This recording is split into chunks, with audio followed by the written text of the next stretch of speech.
العالمین والصلاة والسلام علی سید الانبیاء والمرسلین اما بعد فاعوذ باللہ من الشیطان الرجیم بسم اللہ الرحمن الرحیم۔ الحمدللہ الہادی پروگرام میں اللہ تبارک و تعالیٰ کے فضل و کرم سے ہم نے قرآن پاک کے مضامین کو تفسیر اور توضیح کے ساتھ بیان کرنے کا ایک نیا سلسلہ شروع کیا ہے۔ جو ریگولر دیکھنے والے ہیں وہ جانتے ہیں کہ ہم نے اس پروگرام کا آغاز ہدایت کے ٹاپک سے کیا، اس کے بعد قرآن عظیم چونکہ بنیادی ہمارا ماخذ تھا ان تمام دروس کا، تو ہم نے قرآن کے بارے میں تفصیل سے کلام کرنے کی سعادت حاصل کی۔ پھر اللہ تبارک و تعالیٰ کی ذات، اس کی صفات کے بارے میں کلام ہوا۔ اس کے بعد آسمانی کتابوں پر ہمارے 3 تقریباً پروگرام ہوئے، اور آج سے انشاءاللہ عز و جل ہم نبوت اور رسالت پر کلام کریں گے۔ اس میں رسالت کے بارے میں، نبوت کے بارے میں، انبیاء علیہم السلام، رسولوں کے بارے میں جو کچھ اللہ تبارک و تعالیٰ نے بنیادی باتیں بیان فرمائیں، اور ایک مسلمان کو ان بنیادی باتوں کو عقیدے کی نظر سے دیکھنا چاہیے، ان تمام چیزوں کو انشاءاللہ ہم بیان کریں گے۔ اور اسی طریقے سے انبیاء علیہم السلام کے دنیا میں بھیجے جانے کے جو مقاصد اللہ نے بیان فرمائے، ان مقاصد پر بھی ہم غور و تفکر کریں گے، تاکہ ہمیں معلوم ہو کہ اگر ایک نبی دنیا میں تشریف لاتا ہے تو کس مقصد کے لیے، اور جن قوموں نے اس نبی کے مقصد کی راہ میں رکاوٹ ڈالنے کی کوشش کی ان کا انجام کیا ہوا، اور جنہوں نے اس نبی کے مقصد کو پورا کر لیا،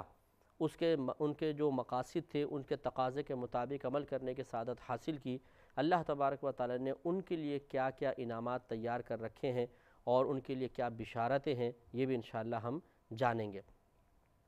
تو آج اس کا انشاءاللہ ٹاپک ہم آغاز کریں گے۔ ہماری گزارش یہ ہے کہ جو ریگولر ہمارے دیکھنے والے ہیں، آپ ضرور اپنا قیمتی وقت نکال کر یہ پروگرام دیکھا کریں، جو یقیناً ایک بہت ہی معلوماتی پروگرام بھی ہے، قیمتی پروگرام ہے، معرفت قرآن کے اعتبار سے ایک بہت ہی اچھی کوشش ہے کیو ٹی وی کی، آپ اس سے استفادہ کریں۔ اس لیے نہیں کہ میں اس کو بیان کر رہا ہوں، بلکہ اس لیے کہ واقعی قرآن سمجھنے کے لیے، قرآن کے قریب آنے کے لیے اس قسم کے پروگرامز کا انعقاد، اس قسم کے پروگرامز کو عوام کے سامنے پیش کرنا بہت ہی ضروری ہے، اور ہم اس ضروری کام کے لیے اپنے آپ کو استعمال کر رہے ہیں۔ یہ ہمارے لیے سعادت کی بات ہے۔ آپ بھی اس سعادت میں سے حصہ حاصل کرنے کے لیے ریگولر اس کو دیکھیں، اور میری گزارش یہ ہے کہ ہر دیکھنے والا بھائی، ہر ہماری دیکھنے والی بہن کم از کم اپنے علاوہ ایک دیکھنے والا اور تیار کریں۔ آپ کسی کو ترغیب دیں، کسی کو مشورہ دیں، کسی کو سمجھائیں کہ آپ یہ پروگرام دیکھا کریں۔ اس طریقے سے جب تک وہ دیکھتا رہے گا، جب تک وہ سیکھتا رہے گا، جب تک وہ سمجھتا رہے گا، جب تک وہ نصیحت حاصل کرتا رہے گا، جب تک اس نصیحت حاصل کرنے کے بعد کچھ عمل کرتا رہے گا، آپ کے لیے سب کا سب ثواب جاریہ ہو جائے گا۔ خالی ایک زبانی تو ہلانی ہے، خالی آپ کو صرف ترغیب دینی ہے کہ آپ یہ پروگرام دیکھیں، معلوماتی ہے، یہ پروگرام دیکھیں، قرآن کی معلومات حاصل ہوں گی، اس سے فائدہ ہوگا۔ تو اس طریقے سے یقیناً جب ہم قرآن بیان کر رہے ہیں، اس کی تفسیر بیان کر رہے ہیں، تو جب تک میں یہاں بیان کر رہا ہوں، اللہ تعالیٰ کی یقیناً مجھ پر رحمت برکتیں نازل ہو رہی ہیں، آپ سن رہے ہیں، آپ پر بھی رحمت برکتیں نازل ہوں گی۔ جس کو آپ ترغیب دے کر پروگرام دکھوائیں گے، اس پر بھی اللہ تعالیٰ کے انعامات کا نزول ہوگا، اور جو کسی پر اللہ تعالیٰ کی رحمت اور انعامات کے نزول کا سبب بنتا ہے، شریعت کا قاعدہ کلیہ یہی بتاتا ہے کہ اللہ تعالیٰ اسے بھی محروم نہیں فرماتا ہے۔ چنانچہ نبی کریم صلی اللہ علیہ وسلم کا فرمان ہے، مسلم کی یہ روایت ہے، سرکار نے فرمایا جس نے کسی اچھے کام کی بنیاد رکھی تو جتنے لوگ قیامت تک اس پر عمل کرتے رہیں گے، ان سب کا ثواب اس شخص کو بھی ملے گا، اس طرح کہ ان کے ثواب میں کوئی کمی بھی نہیں ہوگی۔ اور اسی طرح سرکار نے ارشاد فرمایا کہ جو کسی کو کسی اچھے کام کی ترغیب دیتا ہے، اچھے کام کی طرف رہنمائی کرتا ہے، تو یہ شخص اس کام کے کرنے والے کی ہی مثل ہے، یعنی جیسے اس کو مکمل ثواب ملے گا، اللہ تعالیٰ اس کو بھی ثواب عطا فرمائے گا۔ تو ہماری آپ سے گزارش ہے کہ آپ کسی کو بس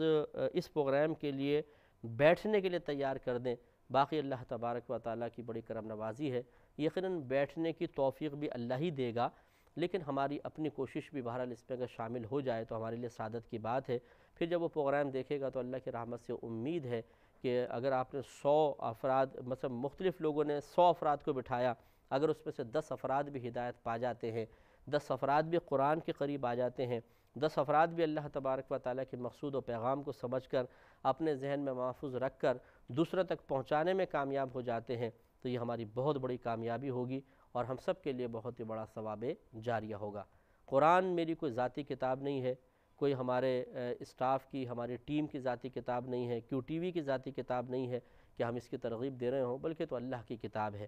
بحیثیت مسلمان جس طرح ہمیں احساس ذمہ داری ہے کہ ہمیں لوگوں کو اس کے قریب لانا چاہیے، اسی طریقے سے آپ بھی احساس ذمہ داری بیدار کریں اور اس کتاب کی خدمت، اس کتاب کی تعلیم کو عام کرنے کی ذمہ داری کا خود احساس بیدار کرتے ہوئے اس کے تقاضے کے مطابق عمل کریں، لوگوں کو تیار کریں، انہیں بٹھائیں اور انہیں سننے پر مجبور کریں، اور انشاءاللہ مجبور کرنے سے مراد کو پکڑ کر نہیں کرنا ہے، ترغیب دینے کے ذریعے سمجھانے کے، پیار محبت سے سمجھائیں، ایک دفعہ کہیں، دو دفعہ کہیں، پھر آپ رپورٹ بھی لیں کہ آپ نے پروگرام سنا تھا۔ اگر کوئی سن رہا ہے، جب تک وہ پابند نہیں ہو جاتا آپ پیار و محبت سے اسے ترغیب دیتے رہیں، انشاءاللہ پھر دیکھیے کتنی برکات حاصل ہوتی ہے۔ میرا رہنما کوئی اور ہے۔ تو ہم اپنے موضوع کی طرف آتے ہیں۔ اب جس موضوع کا ہم نے انتخاب کیا ہے وہ نبوت اور رسالت ہے۔ یاد رکھیں کہ یہ نبوت اور رسالت اللہ تبارک و تعالیٰ کی طرف سے عطا کردہ ایک منصب کا نام ہے۔ جب اللہ تعالیٰ کسی بندے کو اس لیے منتخب فرما لیتا ہے کہ وہ بندہ اللہ کے پیغام کو لوگوں تک پہنچائے، اور وہ پیغام جو فرشتے کے ذریعے خاص طور پہ اللہ تعالیٰ اس نبی تک پہنچاتا ہے، پھر وہ آگے تک اس پیغام کو پہنچاتا ہے، چاہے بعینی اس نبی کے پاس وہ فرشتہ آئے جسے جبریل امین تشریف لائیں، یا کسی ان سے پہلے والے نبی کے پاس آیا اور پھر اللہ نے مکلف بنایا کہ یہ دوسرے نبی ان پہلے والے نبی کی کتاب کی تعلیمات کو عام کریں، تو یہ بھی گویا کہ ایک فرشتے کے پیغام کو ہی قبول کرنا ہے۔ اگر ایک پر براہ راست فرشتہ آیا جیسے جبریل امین تشریف لائے ہمارے نبی کریم صلی اللہ علیہ وسلم کے پاس، تو گویا کہ یہ تو ہمارے نبی نے براہ راست فرشتے کے ذریعے اللہ کے پیغام کو قبول کیا۔ اور اگر ایسا کوئی نبی درمیان میں آئے کہ براہ راست جبریل امین اللہ کا پیغام ان کے پاس لے کر نہیں آئے، یعنی کوئی کتاب جو کتابی شکل میں جسے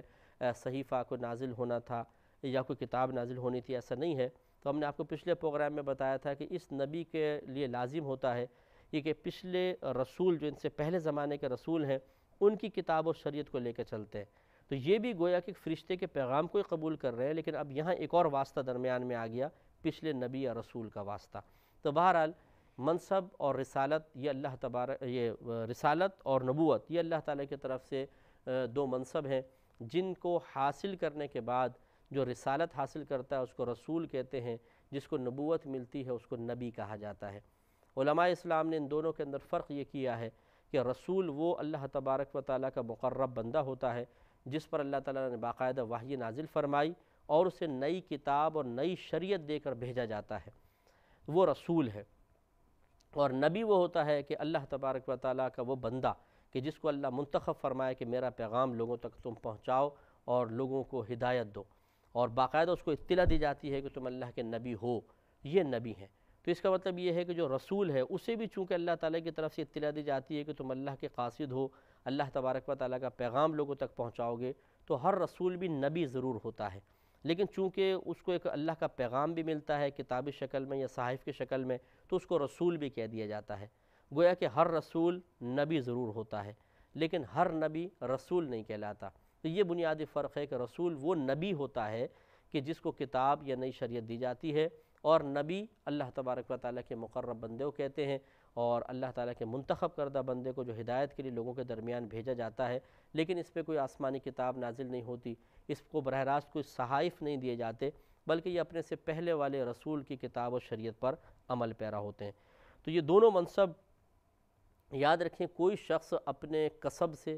اپنی کوشش سے، اپنی سعی سے، اپنے ارادے سے حاصل نہیں کر سکتا، بلکہ اللہ تبارک و تعالیٰ جہاں چاہتا ہے جسے چاہتا ہے نبی بناتا ہے۔ کوئی ایسا نہیں ہے شخص کہ جو خوب ریاضت کرے، مجاہدہ کرے اور نبی کے مقام تک پہنچ جائے۔ یہی اہل اسلام کا اتفاق ولایت کے بارے میں بھی ہے، جو صحابیت سے بھی کم درجہ ہے کہ پہلے رسالت اور سب سے اوپر رسالت ہے، پھر نبوت ہے، اور اس کے بعد پھر صحابیت ہے، اس کے بعد ولایت ہے۔ ولی بھی اللہ تبارک و تعالیٰ کی عطا سے ہی بنتا ہے، کوئی اپنی کوشش اور کسب سے نہیں بن جاتا۔ ہاں یہ الگ بات ہے کہ چونکہ ہمیں نہیں معلوم ہوتا کہ ان کو ولایت دی گئی ہے یا نہیں دی گئی، تو ہم یہ کر سکتے ہیں کہ ایک باشرہ شخص ہے، نیک ہے، پرہیزگار ہے، متقی ہے، تو ہم اس سے حسن عقیدت قائم رکھتے ہوئے اس کو اللہ کا ولی قرار دے دیں، لیکن یہ تو اللہ ہی بہتر جانتا ہے کہ وہ ولایت کس کو عطا فرماتا ہے کس کو نہیں، کیونکہ بعض اوقات تو ایک اللہ کے ولی کو نہیں پتہ ہوتا میں ولی ہو چکا ہوں۔ یہ اگر آپ کو یاد ہو تو ہم نے الفرقان پروگرام میں ولایت پر کلام کرتے ہوئے عرض کیا تھا۔ تو بہرحال یہ یاد رکھیں کہ نبوت اور رسالت یہ اللہ کی عطا سے ہی حاصل ہوتی ہیں، کوئی شخص اپنی کوشش سے حاصل نہیں کر سکتا، اور جو چیز صرف اللہ کی عطا سے حاصل ہوتی ہے، کوشش اور ریاضت سے حاصل نہیں ہوتی، اس کو وہبی کہتے ہیں۔ واو اور پھر ہا ہے، دو چشمے والی آپ لگا لیں، پھر با یا، وہبی۔ وہبی یہ ہبہ سے نکلا ہے، گویا کہ اللہ کا طرف سے تحفہ ہوتا ہے، اور جو انسان اپنی کوشش سے حاصل کرتا ہے اس کو کسبی کہتے ہیں، کسب، کوشش کرنا، کمانا۔ تو نبوت اور رسالت کسبی نہیں ہے بلکہ وہبی ہیں کہ اللہ تبارک و تعالیٰ کی طرف سے عطا کیا جاتی ہیں۔ اس کا ثبوت دیکھیں قرآن میں اللہ تبارک و تعالیٰ نے ارشاد فرمایا، اور اس کا ذرا پس منظر دیکھ لیں آیت کا، کہ کفار مکہ جب نبی کریم صلی اللہ علیہ وسلم نے اعلان نبوت فرمایا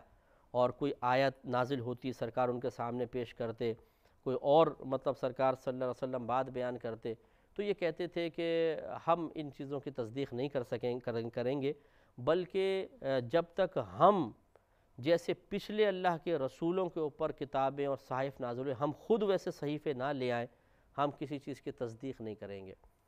تو ان کا پھر رد کرتے ہوئے اللہ تبارک و تعالیٰ نے اس آیت میں بیان فرمایا ہے کہ یہ لوگ کہتے ہیں کہ ہم ویسا لے آئیں، یہ خود کیسے لا سکتے ہیں، کیونکہ یہ کوئی کسب سے تو چیزیں حاصل ہو نہیں سکتی۔ اگر پچھلے رسول بھی کچھ لے کر آئے تو اللہ کے حکم سے لے کر آئے تھے، اللہ کی عطا سے لے کر آئے تھے، اس لیے کہ اللہ تعالیٰ جہاں چاہتا ہے اپنی رسالت کو رکھتا ہے، کوئی انسان کسب یا کوشش سے اس کو حاصل نہیں کر سکتا۔ میرا رہنما کوئی اور ہے۔ یہ مضمون ذہن میں رکھ کر اب دیکھیے اللہ تعالیٰ نے ارشاد فرمایا کہ وَإِذَا جَاءَتْهُمْ آیَةٌ، اور جب آتی ہے ان کفار مکہ کے پاس کوئی نشانی، یعنی نبی کریم صلی اللہ علیہ وسلم کی طرف سے اللہ کی نشانی کوئی آتی ہے، سرکار کوئی معجزہ دکھاتے ہیں یا کوئی آیت کریمہ نازل ہوتی ہے ان کے سامنے بیان کرتے ہیں، قالو، تو یہ لوگ کہتے ہیں کہ لن نؤمنا، ہم ایمان ہرگز نہیں لے کر آئیں گے، حتیٰ نؤتیا مثل ما اوتیا رسول اللہ،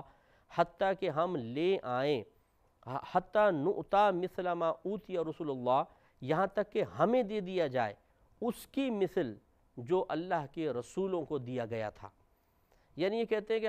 ہم براہ راست ویسی چیز خود لے آئیں یا ہمیں وہ چیزیں خود عطا کی جائیں گی براہ راست، تو پھر ہم ایمان لے کر آئیں گے، ہم ان نبی کے واسطے سے جو چیز آ رہی ہے اس کو نہیں مانیں گے۔ گویا کہ ان کا دعویٰ یہ تھا یا مطالبہ یہ تھا کہ اللہ تعالیٰ ہمیں منتخب فرمائے، ہم پر یہ آیاتیں یا کوئی نشانیاں نازل ہوں۔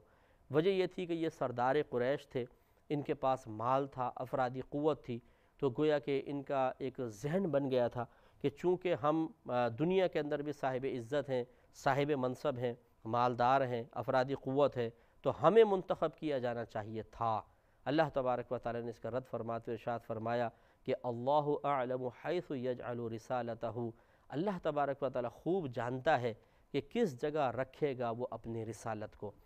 تو اللہ تعالیٰ نے رد فرما دیا کہ ایسا نہیں کہ تمہاری کسب، تمہاری کوشش، تمہاری تمنا، تمہارے مطالبے پر تمہیں نبوت عطا کر دی جائے گی اور اللہ تبارک و تعالیٰ تمہیں معجزہ عطا فرما دے گا، نہیں، یہ اللہ تعالیٰ کی مرضی ہوتی ہے۔ اللہ خوب جانتا ہے کہ وہ اپنی رسالت کو کس مقام پہ رکھے گا۔ لہٰذا معلوم ہوا کہ رسالت و نبوت تمنا سے حاصل نہیں ہوتی، رسالت و نبوت کسب سے حاصل نہیں ہوتی، کوشش سے حاصل نہیں ہوتی، یہ مال سے نہیں خریدی جا سکتی، یہ افرادی قوت کے زور اور بل پر حاصل نہیں کی جا سکتی، بلکہ اللہ تبارک و تعالیٰ جہاں چاہتا ہے اپنی رسالت کو رکھ دیتا ہے۔ قرآن گواہی دے رہا ہے کہ رسول صرف اور صرف مرد ہوئے ہیں۔ معلوم ہوا کہ کوئی عورت کبھی رسول نہیں ہوئی، جنات میں کوئی رسول نہیں ہوئے ہیں، اسی طریقے سے کوئی فرشتہ رسول بن کر نہیں آیا ہے، کیونکہ جب ہم رجال کا لفظ کہتے ہیں، قرآن میں رجال کا لفظ آیا تو رجال کا لفظ انسانوں پر استعمال ہوتا ہے، اور انسان میں بھی مذکر پر استعمال ہوتا ہے، فرشتے کے لیے نہیں ہوتا، جنات کے لیے نہیں ہوتا، عورت کے لیے نہیں ہوتا ہے۔ تو یہ قرآن کے مضمون سے ہمیں سمجھ میں آ گیا، یا خواہ کہ قرآن کی گواہی سے سمجھ میں آیا کہ جتنے بھی رسول آئے ہیں سب کے سب انسان تھے، سب کے سب مرد تھے، چنانچہ نہ کوئی عورت رسول بن کر آ سکی، نہ اللہ نے کسی جن کو رسول بنا کے مبعوث فرمایا، نہ کوئی فرشتہ رسول بن کر آیا۔ سورہ یوسف آیت نمبر 109 میں اللہ تبارک و تعالی ارشاد فرماتا ہے کہ وما ارسلنا من قبلک الا رجالا، اور نہیں بھیجا ہم نے اے حبیب کریم صلی اللہ علیہ وسلم آپ سے پہلے مگر مردوں کو، نوحی الیہم، اور ایسے مردوں کو کہ ہم ان کی طرف وحی فرمایا کرتے تھے۔ تو گویا کہ مرد حضرات ہی نبی بن کر آئے ہیں۔ ابھی اللہ تعالیٰ کی مرضی ہے، کوئی بہن سن کر یہ دل میں خیال ہرگز نہ لائے کہ یہ کیا بات ہوئی، اللہ تعالیٰ نے مردوں کو بہت کچھ عطا فرمایا ہمیں نہیں دیا۔ یہ اللہ کی مرضی ہے۔ ابھی آپ نے آیت سنی، اللہ اعلم